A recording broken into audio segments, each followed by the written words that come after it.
Today I'm going to show you how to forward an entire conversation in Outlook. This is incredibly useful when you need to share a full email thread with someone who wasn't part of the original conversation, whether it's for collaboration, record keeping, or getting a colleague up to speed on an ongoing discussion. Start by opening your Microsoft Outlook app and logging into your account to load in your emails. Make sure everything has fully loaded before proceeding, as you'll need access to your complete inbox to locate the conversation you want to forward. Once your emails have loaded, locate the conversation you want to forward in your inbox pane. This will be the email thread that contains all the back and forth messages you need to share. Right-click on this conversation, and a context menu will appear with several options. From this context menu, hover your cursor over the option labeled Find Related. When you do this, you'll see additional options expand to the side. From these additional options, select Messages in this conversation. This step is crucial because it tells Outlook to gather every single email that's part of this thread, ensuring you don't miss any important exchanges. You'll now be presented with a list showing all the messages from this email exchange.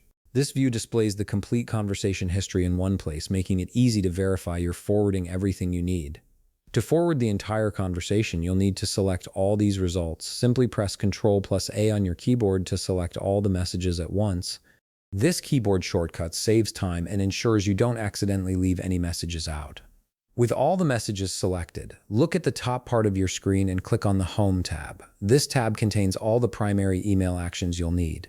From the Home tab, look for the Forward option and click on it. You'll immediately see that all the selected conversation messages are now attached to your new email, ready to be sent as a complete package. Now simply fill in the necessary fields such as your recipient's email address and your email subject line. It's a good idea to write a brief note explaining why you're forwarding this conversation to provide context for the recipient. Once you've filled in all the required information, click on Send to proceed with forwarding the conversation.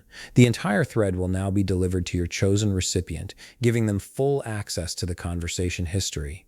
And that's it. You've successfully forwarded a complete email conversation in Outlook. If you found this video helpful, please leave a like, subscribe, and see you in the next video.